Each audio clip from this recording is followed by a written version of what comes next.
Happy Herringbone mini project bag day. Yay! Are you excited? Okay, so today is the pre-day, but I thought it would be a good idea to have a little prelude, a little preview video for you guys just to make sure you gather all your materials. So we're gonna run over, so hopefully here we are on Tuesday, maybe Wednesday when they get this up, but here you are and you've got your kit, right? Your Make with Tiger Lily kit arrived in the pink bag. I love that. And inside, if you've looked, you will see all the goodies that you've got. So you've got your foam, your interfacing, all the fabric you need for this project, plus the zipper and the interfacing on the foam is in this kit. Fantastic. Plus, maybe if you've got a couple essential kits that you're going to add your own fabric to. But I wanted to run through real quick the other materials that are needed, which ones are important, like you can't skip them, and which ones are, if you have something that you use instead, you'll be okay. But hopefully you've got your pattern with you, and we're going to run through this real lickety split, and I'm just going to make sure you know exactly what we've got. Okay, step one. Obviously is a sewing machine. Now it's going to be a straight stitch. You're going to need to have a pretty good heavy duty needle. Now I am going to use a 1490. That is what I always use on my Juki 2010. If you want to know what machine I'm going to be using with you, I have a video. I will link it here. It's my favorite. It's my straight stitch only, my workhorse machine, but that's what you need. You want to make sure that you have a strong needle. This is not just because we're going to be going through lots of layers. At one given time when we're going through the binding, we're going to be going through 2 layers of foam, 2 layers of interfacing, and 4 layers of quilt cotton when we're sewing the binding on. That's a lot of layers. And so you want to make sure that you have a machine that is heavy duty enough to sew through all these things. And you know how to use it. You want to make sure we're going to straight stitch only, nothing fancy. And because of the zippers that I include, you more than likely, I don't use a zipper foot when I sew it because I have a wide zipper tape. So we don't have to be worrying about changing feet and switching to that because I picked the perfect zippers, I think.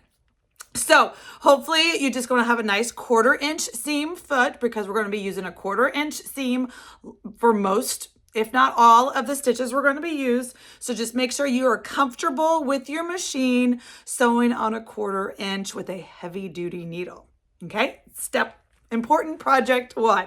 Okay, the other things you're going to need are pretty basic, but I just want to go through, some of the options. So a rotary cutter. We're going to be trimming. Now, most of the fabrics that come to you are already pre-cut and pre-trimmed. We are going to trim up at one point during actually a couple points, but a couple times during the project, we're going to want to trim up to just square up and get it ready to go to the final stages. And so a rotary cutter is your friend. You can use this Olfa straight or the angle, whatever you're comfortable with. Obviously a cutting mat. That's pretty standard in the world of quilting, as well as a ruler. Now, this is my go-to trusty. It's been through, a tornado, I think. It's one I've always used. It's a 6x24. It is my favorite ruler because when you fold it with the fabric in half, your 24 inches will go from top to bottom. So if you're ever going to invest in a ruler, if you're going to get into quilting, my suggestion is a good 24x36 cutting mat, big, plenty, and then a 6x24 ruler will do 99% of the things you need it to do, and that's my favorite thing. The reason that I love this OmniGrid one, they have creative grids, there's lots of different brands, like you can get them all, is it has the 45, getting reflections, but it's got the 45-degree line on the ruler, as well as my mat has a 45-degree line. That could be important. It's just an easier step when we're going to be making our herringbone, but I do have a tip and a trick to get around that if your ruler doesn't have the 45-degree angle, so don't worry. But you do need some kind of ruler, as well as a rotary tool. Some scissors. I like to have big ones as well as little ones. If cut little threads or cut big zippers, we're going to be doing both, so make sure you have your zippers handy. And last but not least, you need some wonder clips. Now, maybe you're a pinner, and for this project, you can do pins. There's no reason why you can't do pins. Later on, when we enter into the world of keepers, pins and vinyl don't mesh. So that's why I actually just use Wonder Clips 100% of the time anyway. It's just safe, it's easy, they get the job done. The same on all the things we're doing. So I always grab a, I have lots of these buckets of Wonder Clips, but a nice set of Wonder Clips is fantastic, lifesavers.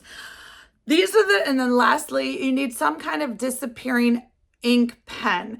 Now you can use a water soluble, you could use, this is the Frixon color marker. These are my favorite Frixon ballpoint friends. Water soluble, air soluble, chalk. The sky's the limit. Hopefully you have something in your sewing room that will get the job done. And this is the only option tool, but it is my favorite. And so I felt like I wanted to just give you a little tip. These are the Tula Pink angled tweezer, slant angled tweezers. And they are my favorite lifesavers. I use them all day long. I actually have 3 tweezer sets because I can't lose one. And if I do, then I can't do any binding. That's just the moral of the story. We can't have that. So I always have a spare for my spare.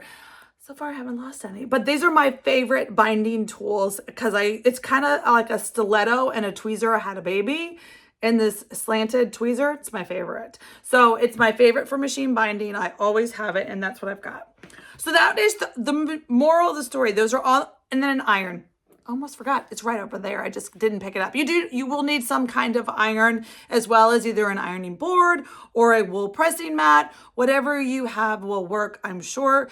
We're going to be using that to not only press the fabric onto the interfacing, the fusible interfacing, as well as, we're gonna iron seams open and things that you need. It's just a basic sewing tool. But I felt the need to tell you. Yes, I did write it down here. Good. I was worried. I was like, oh, pickles. But I did. Okay, so hopefully you've got your pattern handy. What we're going to be doing, I'm just going to run through one more second. Up at the top, the same place where you're accessing this video, because this is going to be an unlisted kit buyer only YouTube video. So the only way you get to access this video is by going to that link on my website, right? So it's tigerlilyshop.com/mini kit class. On there, I will have all these links. So on Saturday at 2 p.m. Eastern, we're going to come live to the studio. And I have already done a dry run today. I do my tech dry run tomorrow. Cross your fingers. We're going to be good to go. I'm trying to work out all the kinks so that when we come together on Saturday, we're just going to have a great time. And I won't say everybody's going to get a bag out of it because some of those things, you may have to watch 2 or 3 or 4 times, which is great. The other thing I wanted to tell you is that you will have access to that live class. I anticipate it being about 2 hours. It took me a solid hour today to sew, make notes, talk to you like I was pretending to teach the class today during my dry run. It took me an hour from start to finish, like the full hour for me to do it. So I am going to double that because we're all going to be doing it together. I'm anticipating some questions coming in, which is great, which is why we're doing it together. The moral of the story is if you have that question, I'm sure 10 other people do too. So ask it. It's going to be great. I'm going to have my mother here to read the comments.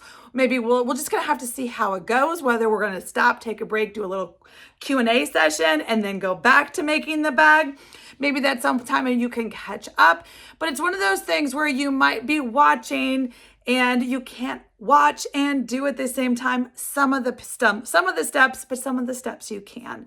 We're just going to work together. The moral of the story is I hope we're going to have fun. I'm going to answer your questions. At the end, eventually, you will have a bag. We're going to go through all the steps, all the tips, all the tricks, and you're going to have a bag at the end. And so I'm really, really excited to do this with you guys. I hope it's a great success because I've got lots of plans for future Make with Tiger Lily projects in the works.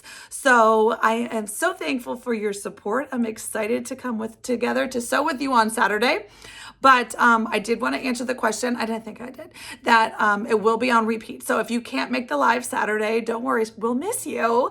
But don't worry, you will be able to access the class, sew along and get your bag made. So friends, I will see you on Saturday. And again, if you have any questions between now and then, please reach out to me via DM on Instagram or via email. Kari, Kari, at tigerlilyshop.com is my email. It's down below, but just in case. And send me an email and I'll try to answer all the questions. I'm going to throw up some answers on Instagram stories. I'm just trying to answer everything. So hopefully you see it somewhere. But until Saturday, friends, I'll see you soon. Gather your materials and get excited.